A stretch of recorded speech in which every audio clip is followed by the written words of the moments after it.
La première cotation d'obligations à la Bourse des valeurs immobilières de l'Afrique centrale s'est tenue le 23 novembre à son siège à Douala. Au total, 17 627 628 titres ECMR 2023 à tranches multiples ont été admis à la cote pour un encours global de 176 276 280 000.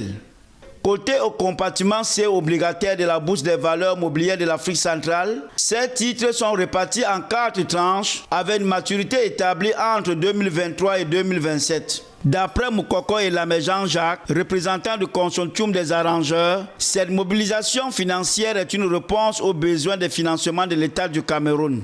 Après une période de souscription de près de 3 semaines, le résultat des courses s'est avéré satisfaisant. 561 souscripteurs contre 419 en 2022, parmi lesquels nous avions 498 personnes physiques pour une contribution record de 22 milliards de francs CFA. Personnes physiques.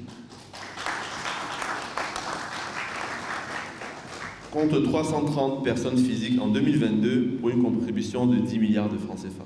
Avec l'inscription de cette valeur à la BVMAC, l'encours des dettes cotées se soutient à 1117,5 milliards de francs CFA pourrait atteindre 1135,2 milliards de francs CFA. Avec cette deuxième opération, clôturée avec succès sur le marché financier unifié, l'État du Cameroun s'installe au trône de l'émetteur leader avec un encours cumulé de dettes cotées de 401 milliards 876 millions de francs CFA, représentant une part de marché de 31% de l'encours total des dettes obligataires cotées.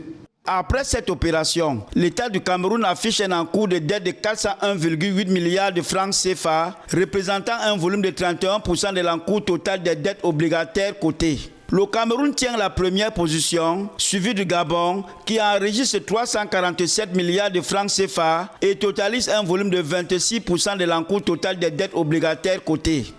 La Banque de développement des États de l'Afrique centrale clôture ce trio avec un encours de dette estimé à 342 milliards de francs CFA avec 25% de l'encours global.